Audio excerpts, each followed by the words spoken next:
Hi hello friends, welcome back to my channel. ಎಲ್ಲರೂ ಹೇಗಿದ್ದೀರಾ? I hope ಎಲ್ಲರೂ ಚೆನ್ನಾಗಿದ್ದೀರಾ ಅಂತ ಭಾವಿಸ್ತಿದ್ದೀನಿ. ಲಾಸ್ಟ್ ವಿಡಿಯೋದಲ್ಲಿ ಈ ಕುರ್ತಿ ಕಟ್ಟಿಂಗ್ ವಿಡಿಯೋ ಅನ್ನೋದು ಅಪ್ಲೋಡ್ ಮಾಡಿದ್ದೆ. ಸೊ ಈ ವಿಡಿಯೋದಲ್ಲಿ ಈ ಕುರ್ತಿನ ಯಾವ ರೀತಿ ನಾವು ಸ್ಟಿಚ್ ಮಾಡ್ಕೋಬೇಕಂತ ತೋರಿಸ್ಕೊಡ್ತೀನಿ. ವಿಡಿಯೋನ ಸ್ಕಿಪ್ ಮಾಡಿದಿರ ಎಂಡ್ವರೆಗೂ ನೋಡಿ. ಹಾಗೆ ಯಾರಾದರೂ ಹೊಸದಾಗಿ ಈ ವಿಡಿಯೋನ ನೋಡ್ತಾ ಇದ್ದರೆ ಪ್ಲೀಸ್ ನನ್ನ ಚಾನಲ್ನ ಸಬ್ಸ್ಕ್ರೈಬ್ ಮಾಡಿಕೊಂಡು ವೀಡಿಯೋಸ್ನ ನೋಡಿ. ಈ ಕುರ್ತಿ ಕಟ್ಟಿಂಗ್ ವಿಡಿಯೋದಲ್ಲಿ ನಾನು ಮೈನ್ ಫ್ಯಾಬ್ರಿಕ್ನ ಯಾವ ರೀತಿ ಕಟ್ಟಿಂಗ್ ಮಾಡ್ಕೋಬೇಕು ಅಂತ ತೋರಿಸಿದ್ದೀನಿ. ಮೈನ್ ಫ್ಯಾಬ್ರಿಕ್ನ ಬೇಸ್ ಮಾಡ್ಕೊಂಡು ನಾವು ಲೈನಿಂಗನ್ನು ಕೂಡ ಕಟ್ ಮಾಡ್ಕೋಬೇಕು. ನಾನು ಮೈನ್ ಫ್ಯಾಬ್ರಿಕ್ನ ಬೇಸ್ ಮಾಡಿಕೊಂಡು ಲೈನಿಂಗು ಕೂಡ ಕಟ್ ಮಾಡ್ಕೊಂಡಿದ್ದೀನಿ. ಈಗ ಮೈನ್ ಫ್ಯಾಬ್ರಿಕ್ಗೆ ಲೈನಿಂಗನ್ನು ಅಟ್ಯಾಚ್ ಮಾಡ್ಕೋಬೇಕು. ಫಸ್ಟು ಲೈನಿಂಗಿಗೆ ಬಾಟಮಲ್ಲಿ ನಾವು ಡಬಲ್ ಫೋಲ್ಡ್ ತೊಗೊಂಡು ಫಿನಿಶಿಂಗ್ ಅನ್ನೋದು ತೊಗೋಬೇಕು. ನೋಡಿ ರೀತಿ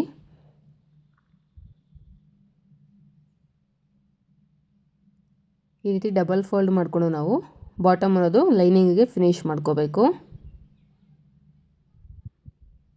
ಈಗ ನಾವು ಮೈನ್ ಫ್ಯಾಬ್ರಿಕ್ ರಾಂಗ್ ಸೈಡ್ ಈ ಲೈನಿಂಗ್ ಅನ್ನೋದು ಅಟ್ಯಾಚ್ ಮಾಡ್ಕೊತಾ ಹೋಗಬೇಕು. ನೋಡಿ, ಮೈನ್ ಫ್ಯಾಬ್ರಿಕ್ ರಾಂಗ್ ಸೈಡ್ ಲೈನಿಂಗನ್ನು ಈ ರೀತಿ ಪ್ಲೇಸ್ ಮಾಡ್ಕೋಬೇಕು. ಫಸ್ಟ್ ಮಿಡ್ಲಲ್ಲಿ ಒಂದು ಸ್ಟ್ರೈಟಾಗಿ ಒಂದು ಲೂಸ್ ಸ್ಟಿಚ್ ಅನ್ನೋದು ಹಾಕ್ಕೋಬೇಕು. ಈ ರೀತಿ ಮಿಡ್ಲಲ್ಲಿ ಒಂದು ಲೂಸ್ ಸ್ಟಿಚ್ ಅನ್ನೋದು ಹಾಕ್ಕೊಂಡು ಸುತ್ತಲೂ ನಾವು ಮೈನ್ ಫ್ಯಾಬ್ರಿಕ್ಗೆ ಲೈನಿಂಗ್ ಅನ್ನೋದು ಅಟ್ಯಾಚ್ ಮಾಡ್ಕೊತಾ ಹೋಗಬೇಕು. ಈ ರೀತಿ ಮಿಡ್ಲಲ್ಲಿ ಒಂದು ಲೂಸ್ ಸ್ಟಿಚ್ ಹಾಕ್ಕೊಳ್ಳೋದ್ರಿಂದ ನಿಮಗೆ ಲೈನಿಂಗ್ ಅಟ್ಯಾಚ್ ಮಾಡ್ಕೊಳ್ಳೋವಾಗ ತುಂಬಾ ಈಸಿ ಆಗುತ್ತೆ. ಈಗ ಮೈನ್ ಫ್ಯಾಬ್ರಿಕ್ ಹೇಗಿದೆಯೋ ಹಾಗೆ ನಾವು ಸುತ್ತಲೂ ಒಂದು ಸ್ಟಿಚ್ ಅನ್ನೋದು ಹಾಕ್ಕೊಳ್ತಾ ಬರಬೇಕು. ನೋಡಿ, ನೆಕ್ ಹತ್ರದಿಂದ ಸ್ಟಾರ್ಟ್ ಮಾಡ್ತಾ ಇದ್ದೀನಿ. ಈ ರೀತಿ ಸ್ಟಾರ್ಟ್ ಮಾಡಿಕೊಂಡು ಸುತ್ತಲೂ ನಾವು ಲೈನಿಂಗ್ ಅನ್ನೋದು ಮೈನ್ ಫ್ಯಾಬ್ರಿಕ್ಗೆ ಅಟ್ಯಾಚ್ ಮಾಡ್ಕೊತಾ ಹೋಗಬೇಕು. ಈ ರೀತಿ ಅಟ್ಯಾಚ್ ಮಾಡುವಾಗ ಎಲ್ಲೂ ಕೂಡ ನಮಗೆ ರಿಂಕಲ್ಸ್ ಬರದೇ ಇರೋ ಥರ ನೀಟಾಗಿ ನಾವು ಲೈನಿಂಗಿಗೆ ಮೈನ್ ಫ್ಯಾಬ್ರಿಕ್ ಅನ್ನೋದು ಅಟ್ಯಾಚ್ ಮಾಡ್ಕೋಬೇಕು.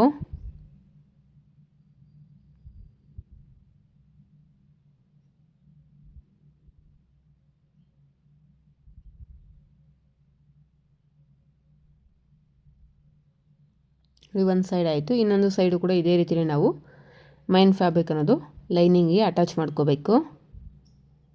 ನೀಟಾಗಿ ಕ್ಲಾತನ್ನು ಸರಿಪಡಿಸ್ಕೊಳ್ತಾ ನಾವು ಲೈನಿಂಗ್ ಅನ್ನೋದು ಅಟ್ಯಾಚ್ ಮಾಡ್ಕೊತಾ ಹೋಗಬೇಕು.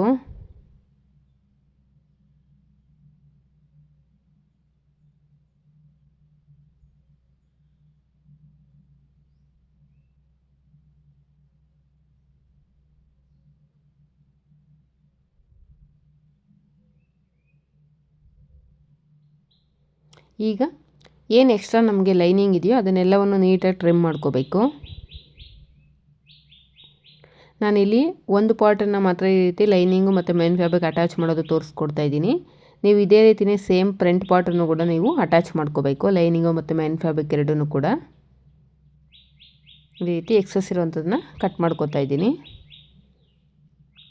ವಿಡಿಯೋ ಲೆಂತ್ ಜಾಸ್ತಿ ಆಗುತ್ತೆ ಅಂತ ನಾನು ಇಲ್ಲಿ ಒಂದು ಪಾರ್ಟ್ ಅಂದರೆ ಬ್ಯಾಕ್ ಪಾರ್ಟಿಗೆ ಲೈನಿಂಗನ್ನು ಯಾವ ರೀತಿ ಅಟ್ಯಾಚ್ ಮಾಡ್ಕೊಳ್ತಾ ಇದ್ದೀನಿ ಅಂತ ತೋರಿಸಿದ್ದೀನಿ.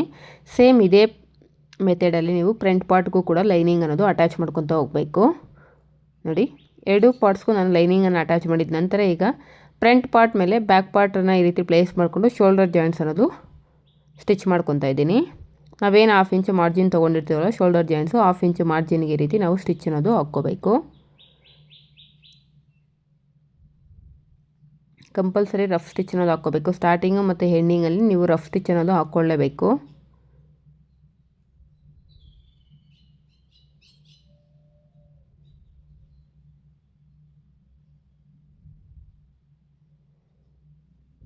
ಈ ರೀತಿ ಶೋಲ್ಡರ್ ಜಾಯಿಂಟ್ಸ್ ಮಾಡ್ಕೊಂಡಿದ್ದ ನಂತರ ಈ ರೀತಿ ಓಪನ್ ಮಾಡಿ ನೋಡಿ.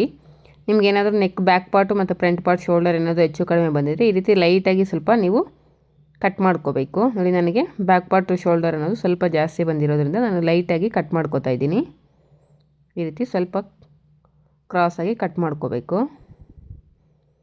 ಈಗ ನಾವು ಕಾಲರನ್ನು ಅಟ್ಯಾಚ್ ಮಾಡಬೇಕಂದ್ರೆ ಫಸ್ಟು ಬ್ಯಾಕ್ ಪಾರ್ಟು ಮತ್ತು ಫ್ರಂಟ್ ನೆಕ್ ಬಿಡ್ತ್ ಅನ್ನೋದು ಟೇಪಿಂದ ಮೆಜರ್ ಮಾಡ್ಕೋಬೇಕು. ಈ ರೀತಿ ಫೋಲ್ಡ್ ಮಾಡ್ಕೊಳ್ಳಿ. ಫ್ರಂಟು ಮತ್ತು ಬ್ಯಾಕ್ ಪಾರ್ಟನ್ನು ಈ ರೀತಿ ಶೋಲ್ಡರ್ ಹತ್ರ ಈಕ್ವಲಾಗಿ ಪ್ಲೇಸ್ ಮಾಡ್ಕೊಂಡು ಈ ರೀತಿ ಫೋಲ್ಡ್ ಮಾಡಿಕೊಂಡು ಈಗ ನಾವು ಮೆಜರ್ ಮಾಡ್ಕೋಬೇಕು ಟೇಪಿಂದ. ನೋಡಿ, ನಮಗೇನು ಆ ನೆಕ್ ಶೇಪ್ ಇದೆಯೋ ಆ ನೆಕ್ ಶೇಪ್ ಸುತ್ತ ನಾವು ಟೇಪನ್ನು ಈ ರೀತಿ ಜರುಗಿಸ್ಕೊಂಡು ಅಳತೆ ಮಾಡ್ಕೊತಾ ಹೋಗಬೇಕು.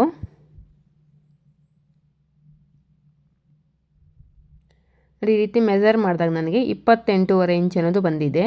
ನಿಮಗೆ ಎಷ್ಟು ಬಂದಿರುತ್ತೋ ಅದಕ್ಕಿಂತ ಒಂದು 3-4 ಇಂಚಸ್ ಅನ್ನೋದು ಜಾಸ್ತಿ ಇರೋ ಥರನೇ ನೀವು ಕಾಲರ್ಗೆ ಪಟ್ಟಿ ಅನ್ನೋದು ಕಟ್ ಮಾಡ್ಕೋಬೇಕು. ಈ ಥರ ಕಾಲರನ್ನು ಸ್ಟಿಚ್ ಮಾಡೋದಕ್ಕೆ ನಮಗೆ ಸ್ಟ್ರೈಟ್ ಪಟ್ಟಿ ಅನ್ನೋದು ತೊಗೋಬೇಕು. ಯಾವುದೇ ರೀತಿ ನಾವು ಕ್ರಾಸಾಗಿ ಏನು ಕಟ್ ಮಾಡ್ಕೊಳ್ಳೋ ಹಂಗಿಲ್ಲ. ನೋಡಿ, ಸ್ಟ್ರೈಟಾಗಿ ನಾನು 1 ಇಂಚ್ ಇರೋ ಥರ ನಾನು ಕ್ಯಾನ್ವಾಸ್ ಪಟ್ಟಿ ಅನ್ನೋದು ಕಟ್ ಮಾಡ್ಕೊಂಡಿದ್ದೀನಿ. ಸೇಮ್ ಇದೇ ರೀತಿಯೇ ಸ್ಟ್ರೈಟಾಗಿ ನೀವು ಕಾಲರ್ಗೆ ಯೂಸ್ ಮಾಡೋ ಫ್ಯಾಬ್ರಿಕನ್ನು ಕೂಡ 3 ಇಂಚಸ್ ಬಿಡ್ತಿರೋ ಥರ, ಹಾಗೆ ಲೆಂತ್ ಬಂದು ನೀವು ಕ್ಯಾನ್ವಾಸ್ ಪಟ್ಟಿ ಏನು ಲೆಂತ್ ತೊಗೊಂಡಿರ್ತೀವಿ ಸೇಮ್ ಅಷ್ಟು ಲೆಂತ್ ಇರೋ ಥರ ನೀವು ಫ್ಯಾಬ್ರಿಕ್ ಅನ್ನೋದು ಕಟ್ ಮಾಡಿಕೊಂಡು ನೋಡಿ, ಈ ರೀತಿ ಫೋಲ್ಡ್ ಸೆಂಟ್ರಿಗೆ, ಫ್ಯಾಬ್ರಿಕ್ ಸೆಂಟ್ರಿಗೆ ಕ್ಯಾನ್ವಾಸ್ ಪಟ್ಟಿ ಅನ್ನೋದು ಪ್ಲೇಸ್ ಮಾಡಿಕೊಂಡು ಐರನ್ ಮಾಡ್ಕೋಬೇಕು. ನೋಡಿ, ಕ್ಯಾನ್ವಾಸ್ ಪಟ್ಟಿ ಅನ್ನೋದು ಒಳಗಡೆ ಇದೆ, ನಮಗೆ ಫ್ಯಾಬ್ರಿಕ್ ಅನ್ನೋದು ಒಂದು 1/2 ಇಂಚ್ ಅನ್ನೋದು ಎಕ್ಸ್ಟ್ರಾ ಇದೆ. ಈ ರೀತಿ ನೀವು ಕ್ಯಾನ್ವಾಸ್ ಪಟ್ಟಿ ಅನ್ನೋದು ಪ್ಲೇಸ್ ಮಾಡಿಕೊಂಡು ಐರನ್ ಮಾಡ್ಕೋಬೇಕು. 1/2 ಇಂಚ್ ಅನ್ನೋದು ನಮಗೆ ಎಕ್ಸ್ಟ್ರಾ ಇರಬೇಕು, ಯಾಕಂದರೆ ನಾವು ಸ್ಟಿಚ್ ಮಾಡ್ತೀವಲ್ಲ, ಕ್ಯಾನ್ವಾಸ್ ಮೇಲೆ ಯಾವುದೇ ರೀತಿ ನಮಗೆ ಸ್ಟಿಚ್ ಅನ್ನೋದು ಬೀಳಬಾರ್ದು. ನೋಡಿ, ಈಗ ಫ್ರಂಟ್ ನೆಕ್ಕಲ್ಲಿ ಈ ರೀತಿ ಕಟ್ಸ್ ಅನ್ನೋದು ಇಟ್ಕೋಬೇಕು. ನಮಗೇನು ಆ ಶೇಪ್ ಇದೆಯಲ್ವ, ಆ ಶೇಪಲ್ಲಿ ಒಂದು 1/4 ಇಂಚಿಗೆ ಈ ರೀತಿ ನಾಚ್ ಅನ್ನೋದು ಹೊಡ್ಕೊಂಡಿದ್ದೀನಿ. ಈಗ ನಾವು ರೆಡಿ ಮಾಡಿ ಇಟ್ಕೊಂಡಿದ್ದೀವಲ್ವ ಕಾಲರ್ ಪಟ್ಟಿ ಅನ್ನೋದು, ಆ ಪಟ್ಟಿ ನೋಡಿ 1.5 ಇಂಚ್ ಎಕ್ಸ್ಟ್ರಾ ಇರೋ ಥರ ನೀವು ಮುಂದೆಗಡೆ ಕ್ಲಾತನ್ನು ಪಟ್ಟಿ ಅನ್ನೋದು ಬಿಟ್ಕೊಂಡು ನೀವು 1/4 ಇಂಚು ಮಾರ್ಜಿನ್ಗೆ ನೆಕ್ ಸುತ್ತೂರು ನಾವು ಈ ಕಾಲರ್ ಅನ್ನೋದು ಸ್ಟಿಚ್ ಮಾಡ್ಕೊತಾ ಹೋಗಬೇಕು.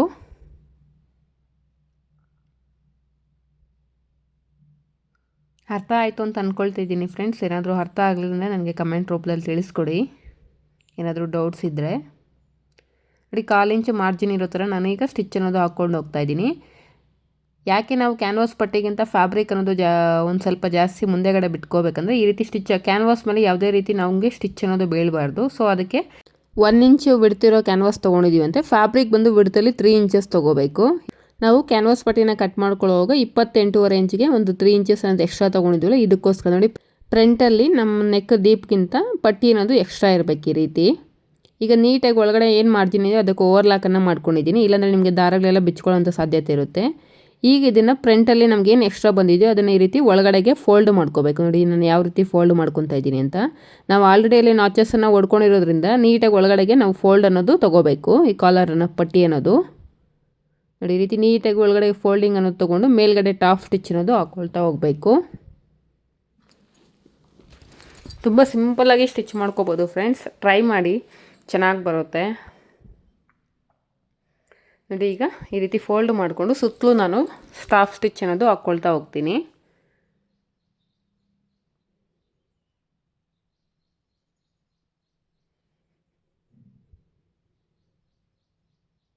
ಕ್ಲಾತನ್ನು ನೀಟಾಗಿ ಸರಿಪಡಿಸ್ಕೊಳ್ತಾ ಸ್ಟಿಚ್ ಅನ್ನೋದು ಹಾಕ್ಕೋಬೇಕು. ಎಲ್ಲೂ ಕೂಡ ನಮಗೆ ರಿಂಕಲ್ಸ್ ಅನ್ನೋದು ಬರದೇ ಇರೋ ಥರ ನೀಟಾಗಿ ಈ ಸ್ಟಿಚ್ ಅನ್ನೋದು ಕಂಪ್ಲೀಟ್ ಮಾಡ್ಕೊಳ್ಳಿ.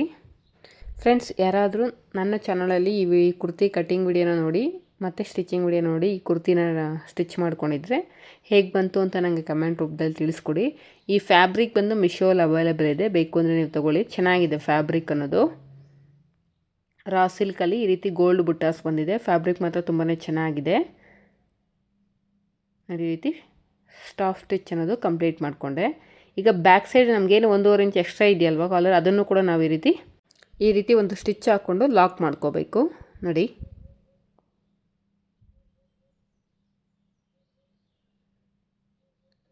ಈ ರೀತಿ ಸ್ಟಿಚ್ ಹಾಕ್ಕೊಂಡು ನಿಮ್ಗೆ ಲೆಂತ್ ಎಷ್ಟು ಬೇಕೋ ಅಷ್ಟು ಇಟ್ಕೊಂಡು ಎಕ್ಸಸ್ ಇರೋದನ್ನು ಈ ರೀತಿ ಟ್ರಿಮ್ ಮಾಡ್ಕೊಬಿಡಿ. ಫೈನಲ್ ಆಗಿ ನಮಗೆ ಕಾಲರ್ ಪಟ್ಟಿ ಅನ್ನೋದು ಈ ರೀತಿ ರೆಡಿ ಆಗುತ್ತೆ. ನೋಡ್ತಿದ್ದೀರಲ್ಲ ಯಾವ ರೀತಿ ನಮಗೆ ಫಿನಿಶಿಂಗ್ ಅನ್ನೋದು ಬಂದಿದೆ ಅಂತ. ಆದಷ್ಟು ಕ್ಯಾನ್ವಾಸ್ ಪಟ್ಟಿನ ಯೂಸ್ ಮಾಡ್ಕೊಂಡೆ ನೀವು ಈ ಕಾಲರ್ ಅನ್ನೋದು ಸ್ಟಿಚ್ ಮಾಡ್ಕೊಳ್ಳೋದಕ್ಕೆ ಟ್ರೈ ಮಾಡಿ. ಕೆಲವೊಬ್ಬರು ಕಾಲರನ್ನು ಡೈರೆಕ್ಟ್ ಫ್ಯಾಬ್ರಿಕ್ಕಿಂದನೇ ಸ್ಟಿಚ್ ಮಾಡಿಬಿಡ್ತಾರೆ. ನಿಮಗೆ ಫಿನಿಶಿಂಗ್ ನೀಟಾಗಿ ಬೇಕು ಅಂದರೆ ನೀವು ಕಾಲರ್ಗೆ ಕ್ಯಾನ್ವಾಸ್ ಪಟ್ಟಿ ಅನ್ನೋದು ಯೂಸ್ ಮಾಡ್ಕೊಳ್ಳಿ. ಈಗ ನಾನು ಸ್ಲೀವ್ಸ್ನ ಯಾವ ರೀತಿ ರೆಡಿ ಮಾಡ್ಕೊಳ್ತೀನಿ ಅಂತ ತೋರಿಸ್ಕೊಡ್ತೀನಿ. ನೋಡಿ, ಲೈನಿಂಗ್ ನಮಗೆ ಮೈನ್ ಫ್ಯಾಬ್ರಿಕ್ಗಿಂತ ಶಾರ್ಟೇಜ್ ಇರೋದ್ರಿಂದ ಲೈನಿಂಗಿಗೆ ಎರಡೂ ಸೈಡು ನಾವು ಈ ರೀತಿ ಪೀಸಸನ್ನು ಜಾಯಿನ್ ಮಾಡ್ಕೋಬೇಕು. ನಾನಿಲ್ಲಿ ಒಂದು ಸ್ಲೀವ್ಸನ್ನು ಮಾತ್ರ ತೋರಿಸ್ತಾ ಇದ್ದೀನಿ. ಇನ್ನೊಂದು ಸ್ಲೀವ್ಸ್ನ ಕೂಡ ಇದೇ ಮೆಥಡಲ್ಲೇ ನೀವು ಲೈನಿಂಗು ಮತ್ತು ಮೈನ್ ಫ್ಯಾಬ್ರಿಕ್ ಎರಡನ್ನೂ ಕೂಡ ಜಾಯಿನ್ ಮಾಡಿಕೊಂಡು ರೆಡಿ ಮಾಡ್ಕೋಬೇಕು. ನೋಡಿ, ಇನ್ನೊಂದು ಸೈಡು ಕೂಡ ನಾವು ಲೈನಿಂಗ್ ಅನ್ನೋದು ಅಟ್ಯಾಚ್ ಮಾಡ್ಕೋತಾ ಇದ್ದೀನಿ.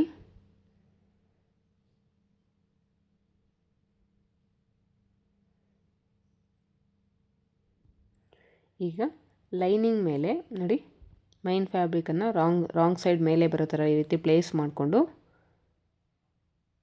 ನಾವೇನು ಬಾಟಮಲ್ಲಿ 1/2 ಇಂಚ್ ಮಾರ್ಜಿನ್ ಅನ್ನೋದು ತೊಗೊಂಡಿರ್ತೀವೋ 1/2 ಇಂಚ್ ಮಾರ್ಜಿನ್ಗೆ ಸ್ಟಿಚ್ ಹಾಕ್ಕೊತಾ ಹೋಗಬೇಕು. ಲೈನಿಂಗ್ ನಾವೇನು ಅಟ್ಯಾಚ್ ಮಾಡಿದ್ದೀವಲ್ವ ಎಕ್ಸ್ಟ್ರಾ ಪೀಸಸ್ಸು, ಆ ಮಾರ್ಜಿನ್ ಕೂಡ ಮಿಷಿನ್ ಸೈಡ್ ಕೆಳಗಡೆ ಇರೋ ಥರ ನೋಡ್ಕೋಬೇಕು. ಇಲ್ಲಾಂದರೆ ನಮಗೆ ಸ್ಲೀವ್ಸ್ ಫಿನಿಶ್ ಆದಮೇಲೆ ಮಾರ್ಜಿನ್ ಅನ್ನೋದು ಔಟ್ಸೈಡ್ಗೆ ಕಾಣಿಸ್ಬಿಡುತ್ತೆ. ನೋಡಿ, ಲೈನಿಂಗ್ ಸೈಡು ಮಾರ್ಜಿನ್ ಅನ್ನೋದು ಈ ರೀತಿ ಫೋಲ್ಡ್ ಮಾಡಿಕೊಂಡು ಟಾಪ್ ಸ್ಟಿಚ್ ಅನ್ನೋದು ಹಾಕ್ಕೊಳ್ತಾ ಇದ್ದೀನಿ.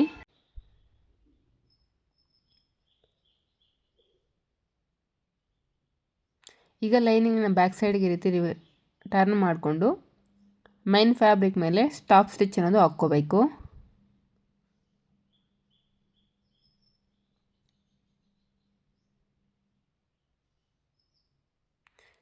ಈ ರೀತಿ ಸ್ಟಿಚ್ ಹಾಕ್ಕೊಂಡು ಇನ್ನೊಂದು 1/4 ಇಂಚ್ ಮಾರ್ಜಿನ್ಗೆ ಇರೋ ಥರ ನೋಡಿಕೊಂಡು ಇನ್ನೊಂದು ಸ್ಟಿಚ್ ಅನ್ನೋದು ಹಾಕ್ಕೊಳ್ತಾ ಇದ್ದೀನಿ.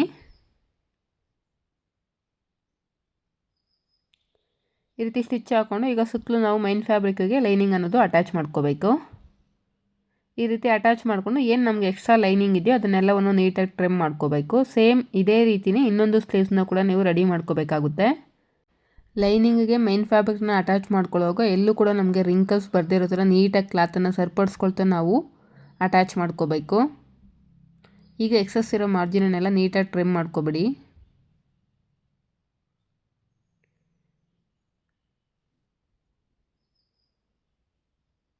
ಸೇಮ್ ಇದೇ ರೀತಿಯೇ ಇನ್ನೊಂದು ಸ್ಲೀವ್ಸ್ನ ಕೂಡ ನಾನು ರೆಡಿ ಮಾಡಿ ಇಟ್ಕೊಂಡಿದ್ದೀನಿ.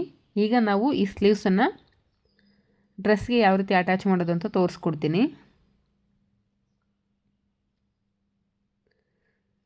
ಶೋಲ್ಡರ್ ಪಾಯಿಂಟ್ ಹತ್ರದಿಂದ ನಾವು ಸ್ಲೀವ್ಸ್ ಅನ್ನೋದು ಅಟ್ಯಾಚ್ ಮಾಡ್ಕೊತಾ ಹೋಗಬೇಕು. ಇದು ನಾವು ಮಿನಿ ಪಫ್ ಸ್ಲೀವ್ಸನ್ನು ಕಟ್ ಮಾಡ್ಕೊಂಡಿರೋದ್ರಿಂದ ನೋಡಿ, ಸ್ಲೀವ್ಸ್ದು ಮಿಡ್ ಪಾಯಿಂಟ್ ಅನ್ನೋದು ಕಟ್ ಮಾಡಿಕೊಂಡು ಶೋಲ್ಡರ್ ಮಿಡ್ ಪಾಯಿಂಟ್ ಹತ್ರ ಸ್ಲೀವ್ಸ್ ಮಿಡ್ ಪಾಯಿಂಟನ್ನು ಪ್ಲೇಸ್ ಮಾಡಿಕೊಂಡು ಫ್ರಿಲ್ಸ್ ಇಟ್ಕೊತ ನಾವು ಸ್ಲೀವ್ಸನ್ನು ಅಟ್ಯಾಚ್ ಮಾಡ್ಕೋಬೇಕು. ಕೆಲವರು ಮೊದಲೇ ಸ್ಲೀವ್ಸ್ಗೆ ಫ್ರಿಲ್ಸ್ ಅನ್ನೋದು ಸ್ಟಿಚ್ ಮಾಡಿಕೊಂಡು ಆನಂತರ ಡೈರೆಕ್ಟಾಗಿ ಸ್ಲೀವ್ಸ್ ಅನ್ನೋದು ಅಟ್ಯಾಚ್ ಮಾಡ್ಕೊಳ್ತಾರೆ. ನಾನಿಲ್ಲಿ ಡೈರೆಕ್ಟಲ್ಲಿ ಸ್ಲೀವ್ಸ್ನ ಜಾಯಿನ್ ಮಾಡೋವಾಗೆ ನಾವು ಫ್ರಿಲ್ಸ್ ಅನ್ನೋದು ಇಟ್ಕೊಳ್ತಾ ಇದ್ದೀವಿ. ನೋಡಿ, ಸೂಜಿನ ಕೆಳಗಡೆ ಇಳಿಸ್ಕೊಂಡು ಈ ರೀತಿ ಫ್ರಿಲ್ಸ್ ಅನ್ನೋದು ಚಿಕ್ಕ ಚಿಕ್ಕದಾಗಿ ಫ್ರಿಲ್ಸ್ ಅನ್ನೋದು ಇಟ್ಕೊಳ್ತಾ ಹೋಗಬೇಕು. 1/2 ಇಂಚ್ ಮಾರ್ಜಿನ್ ಇರೋ ಥರ ನೋಡಿಕೊಂಡು ಈ ರೀತಿ ಫ್ರಿಲ್ಸ್ ಅನ್ನೋದು ಇಟ್ಕೋಬೇಕು. ಈ ರೀತಿ ಫ್ರಿಲ್ಸ್ ಇಡುವಾಗ ಕ್ಲಾತನ್ನು ನೀವು ಚೆಕ್ ಮಾಡ್ಕೊಳ್ಳಿ. ಅಂದರೆ ಸ್ಲೀವ್ಸ್ ಕ್ಲಾತು ಮತ್ತು ಬಾಡಿ ಪಾರ್ಟ್ರಲ್ಲಿರೋ ಆರ್ಮ್ ರೌಂಡ್ ಕರೆಕ್ಟಾಗಿ ಮ್ಯಾಚ್ ಆಗ್ತಿದೆಯಲ್ವ ಅಂತ ನೋಡಿಕೊಂಡು ನೀವು ಫ್ರಿಲ್ಸ್ ಅನ್ನೋದು ಇಟ್ಕೋಬೇಕು.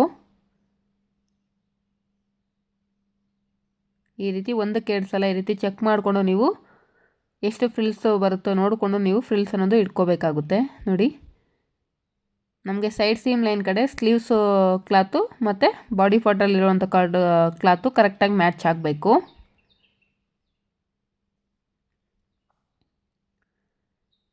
ಕಂಪಲ್ಸರಿ ಡಬಲ್ ಸ್ಟಿಚ್ಚನ್ನು ಹಾಕ್ಕೋಬೇಕು. ಈಗ ಸೇಮ್ ಇನ್ನೊಂದು ಸೈಡ್ ಕೂಡ ನಾವು ಅದೇ ರೀತಿಯೇ ಫ್ರಿಲ್ಸ್ ಅನ್ನೋದು ಇಟ್ಕೊತಾ ಹೋಗಬೇಕು.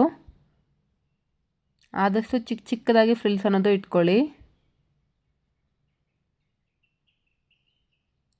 ನಾನಿಲ್ಲಿ ಸೀಮ್ ರಿಪ್ಪರ್ನ ಯೂಸ್ ಮಾಡಿಕೊಂಡು ಫ್ರಿಲ್ಸ್ ಅನ್ನೋದು ಇಟ್ಕೊಳ್ತಾ ಇದ್ದೀನಿ. ಯಾವುದಾದ್ರೂ ಈ ಥರ ವಸ್ತುನ ಯೂಸ್ ಮಾಡಿಕೊಂಡು ಸಣ್ಣ ಸಣ್ಣದಾಗಿ ಫ್ರಿಲ್ಸ್ ಅನ್ನೋದು ಇಟ್ಕೊಳ್ತಾ ನೀವು ಸ್ಲೀವ್ಸ್ ಅನ್ನೋದು ಅಟ್ಯಾಚ್ ಮಾಡ್ಕೋಬೇಕು. ನಿಮ್ಗೆ ಈ ಥರ ಡೈರೆಕ್ಟಾಗಿ ಫ್ರಿಲ್ಸ್ ಇಟ್ಕೊಂಡು ಸ್ಲೀವ್ಸ್ನ ಅಟ್ಯಾಚ್ ಮಾಡ್ಕೊಳ್ಳೋದು ಕಷ್ಟ ಆಗ್ತಿದೆ ಅಂದರೆ ನೀವು ಮೊದಲೇ ಸ್ಲೀವ್ಸ್ಗೆ ಫ್ರಿಲ್ಸ್ ಅನ್ನೋದು ಸ್ಟಿಚ್ ಮಾಡಿಕೊಂಡು ಆನಂತರ ನೀವು ಸ್ಲೀವ್ಸ್ ಅನ್ನೋದು ಅಟ್ಯಾಚ್ ಮಾಡ್ಕೋಬೋದು. ನಿಮ್ಗೆ ಯಾವುದು ಕಂಫರ್ಟಬಲ್ ಅನಿಸುತ್ತೋ ಆ ರೀತಿ ಮಾಡಿ. ಈ ರೀತಿ ಫ್ರಿಲ್ಸನ್ನು ಇಟ್ಕೊಳ್ತಾ ಆರ್ಮ್ ರೌಂಡ್ ಫ್ಯಾಬ್ರಿಕ್ ಅನ್ನೋದು ಚೆಕ್ ಮಾಡ್ಕೋಬೇಕು.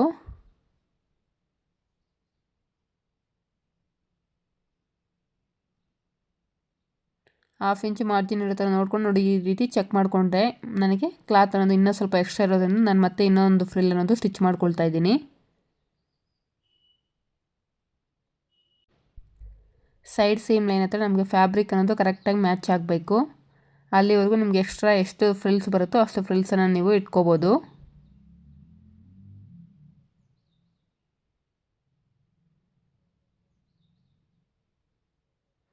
ಈಗ ಕರೆಕ್ಟಾಗಿ ನನಗೆ ಫ್ಯಾಬ್ರಿಕ್ ಅನ್ನೋದು ಸೈಡ್ ಸೀಮ್ ಲೈನ್ಸು ಕರೆಕ್ಟಾಗಿ ಮ್ಯಾಚ್ ಆಗಿದೆ. ನೋಡಿ, ಈ ರೀತಿ ನಾವು ಪಫ್ ಸ್ಲೀವ್ಸ್ ಅನ್ನೋದು ಸ್ಟಿಚ್ ಮಾಡ್ಕೋಬೇಕು. ಸೇಮ್ ಇದೇ ಮೆಥಡಲ್ಲೇ ಇನ್ನೊಂದು ಸ್ಲೀವ್ಸ್ನ ಕೂಡ ನೀವು ಸ್ಟಿಚ್ ಮಾಡ್ಕೋಬೇಕು. ನೋಡ್ತಿದ್ರಲ್ಲ ಎಷ್ಟು ಸಣ್ಣದಾಗಿ ನಾನು ಫ್ರಿಲ್ಸ್ ಅನ್ನೋದು ಇಟ್ಟಿದ್ದೀನಿ.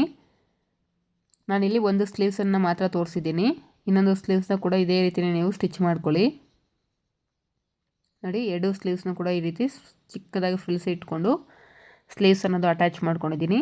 ಈಗ ಸೈಡ್ ಜಾಯಿಂಟ್ಸ್ ಯಾವ ರೀತಿ ಮಾಡೋದು ಡ್ರೆಸ್ಸಿಗೆ ಅಂತ ತೋರಿಸ್ಕೊಡ್ತೀನಿ. ನೋಡಿ, ಸ್ಲೀವ್ಸ್ ಹತ್ರ ಈ ರೀತಿ ಸ್ಟ್ರೈಟಾಗಿ ಇಟ್ಕೊಂಡು ನಮಗೆ ಹಿಪ್ಪು ವಿಡ್ತ್ ಹತ್ರ ಈ ರೀತಿ ಬ್ಯಾಕ್ ಪಾರ್ಟು ಮತ್ತು ಫ್ರಂಟ್ ಪಾರ್ಟು ನಾವೇನು ನಾಚ್ ಹೊಡ್ಕೊಂಡಿದ್ದೀರೋ ಅದು ಈಕ್ವಲಾಗಿ ಇಟ್ಕೊಂಡು ಅಲ್ಲೊಂದು ಗುಂಡ್ಪಿನನ್ನು ಪ್ಲೇಸ್ ಮಾಡ್ಕೊಳ್ಳಿ. ಹಾಗೆ ವೇಸ್ಟ್ ರೌಂಡ್ ಹತ್ರನೂ ಈ ರೀತಿ ಒಂದು ಗುಂಡ್ಪಿನನ್ನು ಪ್ಲೇಸ್ ಮಾಡಿಕೊಂಡು ನೀಟಾಗಿ ಆರ್ಮ್ ರೌಂಡ್ ಹತ್ರನೂ ಒಂದು ಗುಂಡಿಪಿನನ್ನು ಪ್ಲೇಸ್ ಮಾಡಿಕೊಂಡು ಸ್ಲೀವ್ಸ್ ಲೂಸ್ ಎಷ್ಟಿದೆ ಅಂತ ಚೆಕ್ ಮಾಡಿಕೊಂಡು ಅಲ್ಲಿಂದ ನಾವು ಸ್ಟಿಚ್ ಹಾಕ್ಕೊಳ್ತಾ ಹೋಗಬೇಕು. ನಮಗೆ ಸ್ಲೀವ್ಸ್ ಲೂಸ್ ಬಂದು 6 ಇಂಚಸ್ಸು. 6 ಇಂಚಸ್ ಹತ್ರ ನಾನು ರಫ್ ಸ್ಟಿಚ್ಚನ್ನು ನೋಡಿ ಸ್ಟಾರ್ಟಿಂಗ್ ರಫ್ ಸ್ಟಿಚ್ ಹಾಕ್ಕೋಬೇಕು. 1.5 ಇಂಚ್ ಏನು ನಾವು ಎಕ್ಸ್ಟ್ರಾ ಮಾರ್ಜಿನ್ ತೊಗೊಂಡಿರ್ತೀವೋ ಆ ಮಾರ್ಜಿನ್ ಕರೆಕ್ಟಾಗಿ ನಾವು ಸ್ಟಿಚ್ ಹಾಕ್ಕೊತ ಬರಬೇಕು. ನೋಡಿ 1.5 ಇಂಚು. ನೀವೆಷ್ಟು ಸೈಡ್ ಸೀಮ್ ಲೈನ್ ಕಡೆ ಮಾರ್ಜಿನ್ ತೊಗೊಂಡಿರ್ತೀರೋ ಅಷ್ಟು ಮಾರ್ಜಿನ್ಗೆ ನೀವು ಈ ಸೈಡ್ ಫಿಟ್ಟಿಂಗ್ ಲೈನ್ ಅನ್ನೋದು ಹಾಕ್ಕೊತ ಬರಬೇಕು. ವೇಸ್ಟ್ ರೌಂಡ್ ಹತ್ರ ಕೂಡ 1.5 ಇಂಚು ನೋಡಿ ಈ ರೀತಿ 1.5 ಇಂಚಿಗೆ ಈ ರೀತಿ ಮಾರ್ಕ್ ಮಾಡಿಕೊಂಡು ಸ್ಟಿಚ್ ಅನ್ನೋದು ನಾವು ಕಂಪ್ಲೀಟ್ ಮಾಡ್ಕೊತ ಹೋಗಬೇಕು.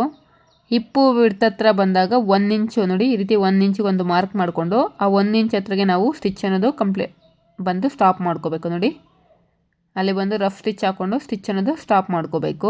ಸೇಮ್ ಇದೇ ರೀತಿಯೇ ನಿಮಗೆ ಎಕ್ಸ್ಟ್ರಾ ಎಷ್ಟು ಸ್ಟಿಚಸ್ ಬೇಕಾಗುತ್ತೋ ಅಷ್ಟು ನೀವು ಹಾಕ್ಕೋಬೋದು. ಮ್ಯಾಕ್ಸಿಮಮ್ ಒಂದು 3 ಇಂಚ್ ಸ್ಟಿಚಸ್ ಇರೋ ಥರ ನೋಡ್ಕೊಳ್ಳಿ ಸೈಡ್ ಸೇಮ್ ಲೈನ್ ಕಡೆ. 1/4 ಇಂಚು ಮಾರ್ಜಿನ್ಗೆ ಮತ್ತೆ ಇನ್ನೊಂದು ಸ್ಟಿಚ್ ಅನ್ನೋದು ಹಾಕ್ಕೊಳ್ತಾ ಬರ್ತಾಯಿದ್ದೀನಿ. ಈ ಸ್ಟಿಚ್ಚು ಅಷ್ಟೇ ಹಿಪ್ ರೌಂಡ್ ಹತ್ರ ಬರೋ ಅಷ್ಟರಲ್ಲಿ ನೀವೇನು ಸ್ಟಾರ್ಟಿಂಗ್ ಒಂದು ಸ್ಟಿಚ್ ಹಾಕಿರ್ತೀರ ಆ ಸ್ಟಿಚ್ ಮೇಲೇ ಬಂದು ಸ್ಟಾಪ್ ಮಾಡ್ಕೋಬೇಕು. ಸೇಮ್ ಇದೇ ರೀತಿಯೇ ಇನ್ನೊಂದು ಸೈಡು ಕೂಡ ನಾವು ಸೈಡ್ ಜಾಯಿಂಟ್ಸ್ ಅನ್ನೋದು ಸ್ಟಿಚ್ ಮಾಡ್ಕೋಬೇಕು. ನಾವೇನು ನಾಚಸ್ ಹೊಡ್ಕೊಂಡಿರ್ತೀವಲ್ವ, ಯಾಕೆ ನಾವು ಕಟಿಂಗ್ ಮಾಡಬೇಕಾದ್ರೆ ನಾಚಸ್ ಹೊಡ್ಕೋಬೇಕಂದ್ರೆ ಇದೇ ಕಾರಣಕ್ಕೋಸ್ಕರನೇ. ಸೈಡ್ ಜಾಯಿಂಟ್ಸ್ ಮಾಡುವಾಗ ನಮಗೆ ಬ್ಯಾಕ್ ಪಾರ್ಟು ಮತ್ತು ಫ್ರಂಟ್ ಪಾರ್ಟಲ್ಲಿ ಕರೆಕ್ಟಾಗಿ ಮ್ಯಾಚ್ ಆಗಬೇಕು. ಆರ್ಮ್ ರೌಂಡ್ ಆಗಿರ್ಬೋದು ಅಥವಾ ವೇಸ್ಟ್ ವಿಡ್ತ್ ಆಗಿರ್ಬೋದು, ಹಿಪ್ಪು ವಿಡ್ತ್ ಆಗಿರ್ಬೋದು ಕರೆಕ್ಟಾಗಿ ಮ್ಯಾಚ್ ಆಗಬೇಕು. ನೋಡಿ ಆರ್ಮ್ ರೌಂಡ್ ಹತ್ರ ಈಕ್ವಲಾಗಿ ಪ್ಲೇಸ್ ಮಾಡ್ಕೊಳ್ಳಿ. ಹಾಗೆ ವೇಸ್ಟ್ ವಿಡ್ತ್ ಹತ್ರ ಕೂಡ ಒಂದು ಗುಂಡ್ಪಿನನ್ನು ಸೆಕ್ಯೂರ್ ಮಾಡ್ಕೊತಾ ಇದ್ದೀನಿ. ಹಿಪ್ಪು ವಿಡ್ತ್ ಹತ್ರ ನಾವೇನು ನಾಚ್ ಹೊಡ್ಕೊಂಡಿದ್ದೀವಿ ಅಲ್ಲೂ ಕೂಡ ಒಂದು ಗುಂಡ್ಪಿನ್ ಅನ್ನೋದು ಸೆಕ್ಯೂರ್ ಮಾಡ್ಕೋಬೇಕು. ಈ ರೀತಿ ಮಾಡ್ಕೊಳ್ಳೋದ್ರಿಂದ ನಿಮಗೆ ಡ್ರೆಸ್ಸು ಬಾಟಮಲ್ಲಿ ನಿಮ್ಗೆ ಹೆಚ್ಚು ಕಡಿಮೆ ಅನ್ನೋದು ಬರೋದಿಲ್ಲ, ಫಿನಿಶಿಂಗ್ ಅನ್ನೋದು ನೀಟಾಗಿ ಬರುತ್ತೆ. ನೋಡಿ ಸ್ಲೀವ್ಸ್ ಲೂಸ್ ಬಂದು 6 ಇಂಚಸ್ಗೆ ಈ ರೀತಿ ಮಾರ್ಕ್ ಮಾಡಿಕೊಂಡು ಸ್ಟಾರ್ಟಿಂಗ್ ಒಂದು ರಫ್ ಸ್ಟಿಚ್ಚನ್ನು ಹಾಕ್ಕೊಂಡು ನೀವು ಸ್ಟಿಚ್ ಅನ್ನೋದು ಸ್ಟಾರ್ಟ್ ಮಾಡಬೇಕು. ಏನು ನಾವು 1.5 ಇಂಚು ಮಾರ್ಜಿನ್ ತೊಗೊಂಡಿದ್ದು ಕರೆಕ್ಟಾಗಿ 1.5 ಇಂಚು ಮಾರ್ಜಿನ್ಗೆ ನಾವು ಸ್ಟಿಚ್ ಹಾಕ್ಕೊತ ಬರಬೇಕು. ನೋಡಿ ಈ ರೀತಿ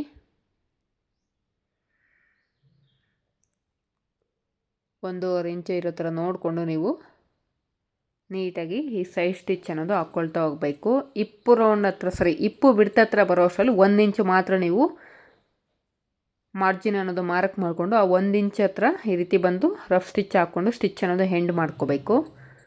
ಈ ಸೈಡು ಅಷ್ಟೇ ನಿಮ್ಗೆ ಎಷ್ಟು ಎಕ್ಸ್ಟ್ರಾ ಸ್ಟಿಚಸ್ ಬೇಕಾಗುತ್ತೋ ಅಷ್ಟನ್ನು ಹಾಕ್ಕೋಬೇಕು. ಎಲ್ಲ ಸ್ಟಿಚ್ಚು ಹಿಪ್ಪು ವಿಡ್ತ್ ಹತ್ರ ಬರೋ ಅಷ್ಟರಲ್ಲಿ ಏನು 1 ಇಂಚು ಮಾರ್ಕ್ ಮಾಡ್ಕೊಂಡಿದ್ದೀವಲ್ಲ ಅಲ್ಲಿಗೆ ಬಂದು ಸ್ಟಾಪ್ ಮಾಡಬೇಕು. ಸೈಡ್ ಸ್ಲಿಟ್ಟನ್ನು ನಾವು ನೀಟಾಗಿ ಸ್ಟಿಚ್ ಮಾಡ್ಕೋಬೇಕಂದ್ರೆ ಹಿಪ್ಪು ವಿಡ್ತ್ ಹತ್ರ ನಾವು ಜಸ್ಟ್ 1 ಇಂಚಷ್ಟು ಎಕ್ಸ್ಟ್ರಾ ಮಾರ್ಜಿನ್ ಅನ್ನೋದು ಬಿಟ್ಕೋಬೇಕು. ಆಗಲೇ ನಿಮಗೆ ಸ್ಲಿಟ್ ಅನ್ನೋದು ತುಂಬ ನೀಟಾಗಿ ಫಿನಿಶಿಂಗಾಗಿ ಹೊಲ್ಕೊಳ್ಳೋದಕ್ಕೆ ಸಾಧ್ಯ ಆಗುತ್ತೆ. ಈಗ ಯಾವ ರೀತಿ ಸೈಡ್ ಸ್ಲಿಟ್ ಅನ್ನೋದು ಸ್ಟಿಚ್ ಮಾಡ್ಕೊಳ್ಳೋದು ಅಂತ ತೋರಿಸ್ಕೊಡ್ತೀನಿ. ನೋಡಿ ಸೈಡ್ ಸ್ಲಿಟ್ ಸ್ಟಿಚ್ ಮಾಡೋದಕ್ಕಿಂತ ಮೊದಲು ಏನಾದರೂ ಎಕ್ಸ್ಟ್ರಾ ಈ ಥರ ದಾರಗಳೇನಾದರೂ ಇದ್ದರೆ ನೀಟಾಗಿ ಕಟ್ ಮಾಡ್ಕೊಬಿಡಿ. ಈಗ ಬಾಟಮ್ ಸೈಡಿಂದ ನಾವು ಸ್ಲಿಟ್ ಅನ್ನೋದು ಸ್ಟಿಚ್ ಮಾಡ್ಕೊತ ಬರಬೇಕು. ಫಸ್ಟು 1/2 ಇಂಚಿಗೆ ಒಂದು ಫೋಲ್ಡ್ ತೊಗೋಬೇಕು. ಆನಂತರ ಇನ್ನೊಂದು ಫೋಲ್ಡ್ ಅನ್ನೋದು ತೊಗೊಳ್ತಾ ಇದ್ದೀನಿ. ನೋಡಿ ಈ ರೀತಿ ಡಬಲ್ ಫೋಲ್ಡ್ ಅನ್ನೋದು ತೊಗೋಬೇಕು. ಈ ರೀತಿ ಡಬಲ್ ಫೋಲ್ಡ್ ಅನ್ನೋದು ತೊಗೊಂಡು ಫೋಲ್ಡಿಂಗ್ ಎಡ್ಜಲ್ಲಿ ಒಂದು ಸ್ಟಿಚ್ ಅನ್ನೋದು ಹಾಕ್ಕೊತ ಬರಬೇಕು. ಫಸ್ಟ್ 1/2 ಇಂಚು, ಆನಂತರ ಇನ್ನೊಂದು 1/2 ಇಂಚಿಗೆ ಇನ್ನೊಂದು ಫೋಲ್ಡ್ ಅನ್ನೋದು ತೊಗೊಂಡು ನೀಟಾಗಿ ಎಡ್ಜಲ್ಲಿ ಒಂದು ಸ್ಟಿಚ್ ಅನ್ನೋದು ಹಾಕ್ಕೊಳ್ತಾ ಬರ್ತಾಯಿದ್ದೀನಿ. ಈ ರೀತಿ ಫೋಲ್ಡಿಂಗ್ ಮಾಡುವಾಗ ಕ್ಲಾತನ್ನು ಜಾಸ್ತಿ ಎಳೆದು ಸ್ಟಿಚ್ ಮಾಡೋಕ್ಕೆ ಹೋಗಬೇಡಿ, ನಿಮಗೆ ಫಿನಿಶಿಂಗ್ ಅನ್ನೋದು ನೀಟಾಗಿ ಬರೋದಿಲ್ಲ. ನೋಡಿ ಈ ರೀತಿ ನಿಧಾನಕ್ಕೆ ನೀಟಾಗಿ ರೀತಿ ಫೋಲ್ಡ್ ಮಾಡಿಕೊಂಡು ಎಡ್ಜಲ್ಲಿ ಒಂದು ಸ್ಟಿಚ್ ಅನ್ನೋದು ಹಾಕ್ಕೊತ ಬರಬೇಕು. ನೋಡಿ ಯಾವ ರೀತಿ ಸ್ಟಿಚ್ ಮಾಡ್ತಾ ಇದ್ದೀನಿ ಅಂತ ನೀವು ಅಬ್ಸರ್ವ್ ಮಾಡಿದ್ರೆ ನಿಮಗೆ ನೀಟಾಗಿ ಅರ್ಥ ಆಗುತ್ತೆ. ನೋಡಿ ಸೂಜಿನ ಕೆಳಗಡೆಗೆ ಇಳಿಸಿ ಈ ಕಡೆ ಇನ್ನೊಂದು ಸೈಡ್ ಸ್ಲಿಟ್ಟನ್ನು ಹೊಲಿಯೋದಕ್ಕೆ ನೋಡಿ ಮತ್ತು ಫಸ್ಟ್ 1/2 ಇಂಚಿಗೆ ಒಂದು ಫೋಲ್ಡ್ ತೊಗೊಳ್ಳಿ. ಕ್ಲಾತನ್ನು ನೀಟಾಗಿ ಸರಿಪಡಿಸ್ಕೊಂಡು 1/2 ಇಂಚಿಗೆ ಒಂದು ಫೋಲ್ಡ್ ತೊಗೊಂಡಿದ್ದೀನಿ. ಮತ್ತು ಇನ್ನೊಂದು 1/2 ಇಂಚಿಗೆ ಇನ್ನೊಂದು ಫೋಲ್ಡನ್ನು ತೊಗೊಂಡು ನೋಡಿ ನಾವೇನು ಸೂಜಿನ ಕೆಳಗಡೆಗೆ ಇಳಿಸಿದ್ದೀವಲ್ವ ಆ ಕಡೆ ಸ್ಲಿಟ್ಟಲ್ಲಿ ಸೇಮ್ ಸ್ಲಿಟ್ಟನ್ನು ಈ ರೀತಿ ಸ್ಟ್ರೈಟಾಗಿ ಈ ಕಡೆ ಸ್ಲಿಟ್ಗೆ ಈ ರೀತಿ ಸ್ಟಿಚ್ ಹಾಕ್ಕೋಬೇಕು. ಈಗ ಸೇಮ್ ಅದೇ ರೀತಿಯೇ 1/2 ಇಂಚಿಗೆ ಒಂದು ಫೋಲ್ಡು ಮತ್ತು ಇನ್ನೊಂದು ಫೋಲ್ಡನ್ನು ಮಾಡಿಕೊಂಡು ಈ ಕಡೆ ಸ್ಲಿಟ್ ಅನ್ನೋದು ಹೊಲ್ಕೊತ ಬರಬೇಕು. ಬಿಗಿನರ್ಸ್ಗೆ ಸ್ವಲ್ಪ ಕಷ್ಟ ಆಗುತ್ತೆ, ಬಟ್ ಪ್ರಾಕ್ಟೀಸ್ ಮಾಡ್ತಾಯಿದ್ರೆ ನಿಮಗೆ ಫಿನಿಶಿಂಗ್ ಅನ್ನೋದು ನೀಟಾಗಿ ಬರುತ್ತೆ. ಯಾಕಂದರೆ ಸ್ಟಾರ್ಟಿಂಗಲ್ಲಿ ನಾನು ಕಲಿಯೋವಾಗಲೂ ನನಗೂ ಕೂಡ ಡ್ರೆಸ್ಗೆ ಸೈಡ್ ಸ್ಲಿಟ್ ಅನ್ನೋದು ಪರ್ಫೆಕ್ಟಾಗಿ ಹೊಲಿಯೋದು ಬರ್ತಾ ಇರಲಿಲ್ಲ. ಸೊ ಈಗ ಸ್ವಲ್ಪ ಪ್ರಾಕ್ಟೀಸ್ ಆಗಿರೋದ್ರಿಂದ ಈಸಿಯಾಗಿ ನಾನು ಸೈಡ್ ಸ್ಲಿಟ್ ಅನ್ನೋದು ನೀಟಾಗಿ ಫಿನಿಶಿಂಗ್ ಅನ್ನೋದು ಕೊಟ್ಕೊಂಡು ಸ್ಟಿಚ್ ಮಾಡ್ಕೋತೀನಿ. ನೋಡಿ ಈ ರೀತಿ ಡಬಲ್ ಫೋಲ್ಡ್ ಮಾಡಿಕೊಂಡು ನಾನು ಆಗಲೇ ಹೇಳಿದೆ, ಈ ರೀತಿ ಫಸ್ಟ್ ಫೋಲ್ಡಿಂಗಲ್ಲಿ ನಾವು ಕ್ಲಾತನ್ನು ಎಳೆದು ಸ್ಟಿಚ್ ಮಾಡೋಕ್ಕೆ ಹೋಗಬಾರ್ದು. ನೀಟಾಗಿ ಕ್ಲಾತನ್ನು ಜೆಂಟಲಾಗಿ ಫೋಲ್ಡ್ ಮಾಡಿಕೊಂಡು ಸ್ಟಿಚ್ ಹಾಕ್ಕೊತ ಬರಬೇಕು. ಈಗ ನಾವೇನು ಸೆಕೆಂಡ್ ಸ್ಟಿಚ್ ಹಾಕ್ತೀವಲ್ಲ, ಈಗ ನಾವು ಕ್ಲಾತನ್ನು ಎಳೆದು ಸ್ಟಿಚ್ ಹಾಕಬೇಕಾಗುತ್ತೆ. ನೋಡಿ ಬ್ಯಾಕ್ ಸೈಡ್ ಒಂದು ಹ್ಯಾಂಡಿಂದ ಕ್ಲಾತನ್ನು ನೀಟಾಗಿ ಸ್ವಲ್ಪ ಟೈಟಾಗಿ ಎಳ್ಕೋಬೇಕು. ಮುಂದೆಗಡೆನೂ ಕೂಡ ಕ್ಲಾತನ್ನು ಈ ರೀತಿ ಟೈಟಾಗಿ ನೀವು ಟೆನ್ಷನ್ ಕೆಳಗಡೆ ಮೂವ್ ಮಾಡಬೇಕಾಗುತ್ತೆ.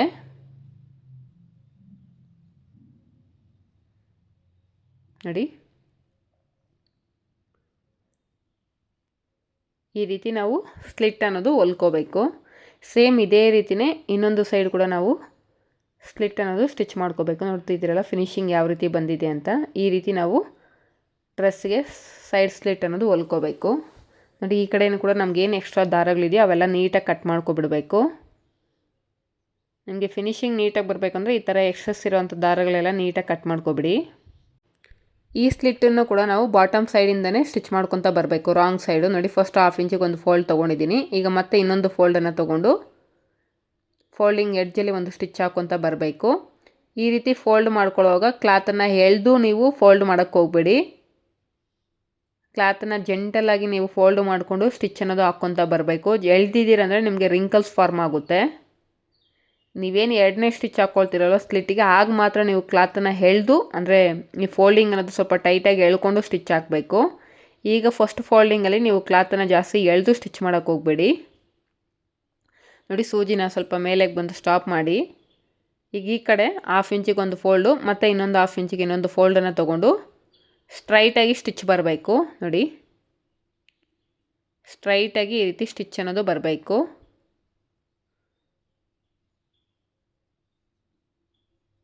ಸೂಜಿನ ಕೆಳಗಡೆ ಇಳಿಸಿ ಕ್ಲಾತನ್ನು ಜರುಗಿಸ್ಕೊಂಡು ಈಗ ಮತ್ತೆ 1/2 ಇಂಚ್ ಫೋಲ್ಡಿಂಗನ್ನು ತೊಗೊಂಡು ಈ ರೀತಿ ಸ್ಟಿಚ್ ಅನ್ನೋದು ಕಂಪ್ಲೀಟ್ ಮಾಡ್ಕೋಬೇಕು.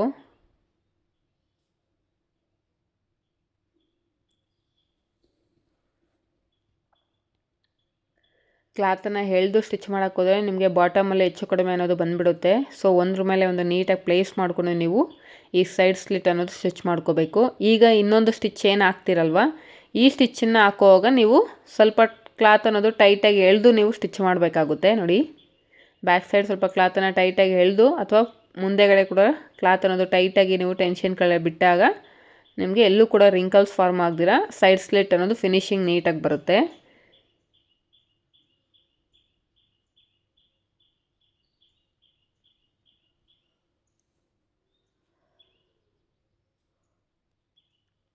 ಒಂದು ಸಲ ಈ ರೀತಿ ಸೈಡ್ ಸ್ಲಿಟ್ ಹೊಲ್ಕೊಂಡ್ಮೇಲೆ ಡ್ರೆಸ್ ಕಂಪ್ಲೀಟ್ ಆದಮೇಲೆ ನೀಟಾಗಿ ಐರನ್ ಮಾಡ್ಕೊಬಿಟ್ರೆ ನಿಮಗೆ ಸ್ಲಿಟ್ಸ್ ಅನ್ನೋದು ಫಿನಿಶಿಂಗ್ ನೀಟಾಗಿ ಕಾಣಿಸುತ್ತೆ. ಕಂಪಲ್ಸರಿ ನೀವು ಸ್ಲಿಟ್ಟು ಸ್ಟಿಚ್ ಮಾಡಿದ ನಂತರ ಐರನಿಂಗ್ ಅನ್ನೋದು ಮಾಡಬೇಕು.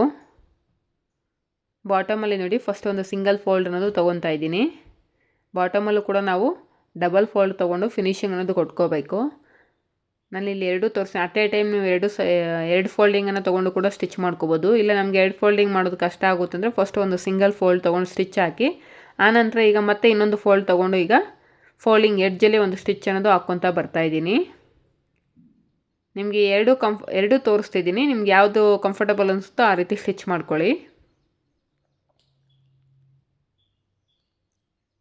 1/2 ಇಂಚಿಗೆ ಮಾರ್ಜಿನ್ಗೆ ಈ ರೀತಿ ಫೋಲ್ಡ್ ತೊಗೊಂಡು ಎಡ್ಜಲ್ಲಿ ಒಂದು ಸ್ಟಿಚ್ ಅನ್ನೋದು ಹಾಕ್ಕೊತಾ ಬರ್ತಾಯಿದ್ದೀನಿ. ಇನ್ನೂ ಒಂದು ಸ್ಟಿಚ್ಚನ್ನು ಮೈನ್ ಫ್ಯಾಬ್ರಿಕ್ಸ್ ರೈಟ್ ಸೈಡಿಂದ ನೋಡಿ ಕಂಪ್ಲೀಟ್ ಮಾಡ್ಕೋಬೇಕು. ಈ ಸ್ಟಿಚ್ ಅನ್ನೋದು ಫೋಲ್ಡಿಂಗ್ ಎಡ್ಜಲ್ಲಿ ಸ್ಟಿಚ್ ಅನ್ನೋದು ಹಾಕ್ಕೊಳ್ತಾ ಬರ್ತಾಯಿದ್ದೀನಿ. ದಾರಗಳು ಎಕ್ಸ್ಟ್ರಾ ಏನು ದಾರಗಳಿರ್ತೋ ಅವೆಲ್ಲ ನೀಟಾಗಿ ಟ್ರಿಮ್ ಮಾಡ್ಕೊಬಿಡಿ. ಸೇಮ್ ಇದೇ ರೀತಿಯೇ ಇನ್ನೊಂದು ಸೈಡ್ ಕೂಡ ನಾವು ಫೋಲ್ಡಿಂಗ್ ಅನ್ನೋದು ತೊಗೋಬೇಕು. ನೋಡಿ ನಾನಿಲ್ಲಿ ಡಬಲ್ ಫೋಲ್ಡಿಂಗ್ ಒಂದೇ ಸಲ ಮಾಡ್ಕೊಂಡು ತೋರಿಸ್ತಾ ಇದ್ದೀನಿ. ಫಸ್ಟ್ 1/2 ಇಂಚಿಗೆ ಒಂದು ಫೋಲ್ಡು ಮತ್ತು ಇನ್ನೊಂದು 1/2 ಇಂಚಿಗೆ ಇನ್ನೊಂದು ಫೋಲ್ಡನ್ನು ತೊಗೊಂಡು ಫೋಲ್ಡಿಂಗ್ ಎಡ್ಜಲ್ಲಿ ಒಂದು ಸ್ಟಿಚ್ ಅನ್ನೋದು ಹಾಕ್ಕೊತಾ ಬರಬೇಕು. ಈ ರೀತಿ ಫೋಲ್ಡ್ ಮಾಡುವಾಗ ಕ್ಲಾತನ್ನು ಎಳೆದು ಸ್ಟಿಚ್ ಮಾಡೋಕ್ಕೆ ಹೋಗಬೇಡಿ. ಕ್ಲಾತನ್ನು ಜಾಸ್ತಿ ಎಳೆದಿದ್ದೀರ ಅಂದರೆ ನಿಮಗೆ ಸೈಡಲ್ಲಿ ಜಾಸ್ತಿ ಬಂದುಬಿಡುತ್ತೆ. ಅದಕ್ಕೆ ಕ್ಲಾತನ್ನು ಎಳೆದು ಸ್ಟಿಚ್ ಮಾಡೋಕ್ಕೆ ಹೋಗಬೇಡಿ. ಒಂದ್ರ ಮೇಲೆ ಒಂದು ಈ ಥರ ನೀಟಾಗಿ ಫೋಲ್ಡ್ ಮಾಡಿಕೊಂಡು ನೀಟಾಗಿ ಫಿನಿಶಿಂಗ್ ಅನ್ನೋದು ಕೊಟ್ಕೋಬೇಕು. ನಮಗೆ ಈ ಎಡ್ಜಲ್ಲಿ ಕರೆಕ್ಟಾಗಿ ಮ್ಯಾಚ್ ಆಗಬೇಕು ನೋಡಿ, ಎಲ್ಲೂ ಕೂಡ ಹೆಚ್ಚು ಕಡಿಮೆ ಅನ್ನೋದು ಬರ್ಕೊಡ್ದು. ನಮ್ಗೆ ಎಡ್ಜಲ್ಲಿ ಏನು ಆ ಶೇಪ್ ಇದೆಯಲ್ವ, ಆ ಶೇಪ್ ಕರೆಕ್ಟಾಗಿ ಮ್ಯಾಚ್ ಆಗಬೇಕು. ಈಗ ರೈಟ್ ಸೈಡಿಂದ ಇನ್ನೊಂದು ಸ್ಟಾಪ್ ಸ್ಟಿಚ್ ಅನ್ನೋದು ಹಾಕ್ಕೊಳ್ತಾ ಇದ್ದೀನಿ. ಎಕ್ಸಸ್ ಇರೋಂಥ ದಾರಗಳನ್ನೆಲ್ಲ ನೀಟಾಗಿ ಟ್ರಿಮ್ ಮಾಡ್ಕೊಬಿಡಿ. ಈಗ ನೋಡಿ ನಾನು ಓವರ್ಲಾಕನ್ನು ಮಾಡಿಕೊಂಡು ನೀಟಾಗಿ ಡ್ರೆಸ್ ಅನ್ನೋದು ರೆಡಿ ಮಾಡಿ ಇಟ್ಕೊಂಡಿದ್ದೀನಿ. ಈಗ ಇದನ್ನು ರಿವರ್ಸ್ ಮಾಡಿ ತೋರಿಸ್ತಾ ಇದ್ದೀನಿ ನೋಡಿ. ಓವರಾಲಾಗಿ ನಮ್ಮ ಡ್ರೆಸ್ ಅನ್ನೋದು ಈ ರೀತಿ ಕಾಣಿಸುತ್ತೆ. ವಿಡಿಯೋ ನಿಮಗೆ ಯೂಸ್ಫುಲ್ ಆಗಿದೆ ಅಂದ್ಕೊಳ್ತೀನಿ. ಯೂಸ್ಫುಲ್ ಆಗಿದೆ ವಿಡಿಯೋ ಒಂದು ಲೈಕ್ ಮಾಡಿ. ಹಾಗೆ ಯಾರಾದರೂ ಹೊಸದಾಗಿ ವಿಡಿಯೋನ ನೋಡ್ತಾ ಇದ್ದರೆ ಪ್ಲೀಸ್ ನನ್ನ ಚಾನಲ್ನ ಸಬ್ಸ್ಕ್ರೈಬ್ ಮಾಡಿಕೊಂಡು ವಿಡಿಯೋನ ನೋಡಿ. Thank you for watching friends.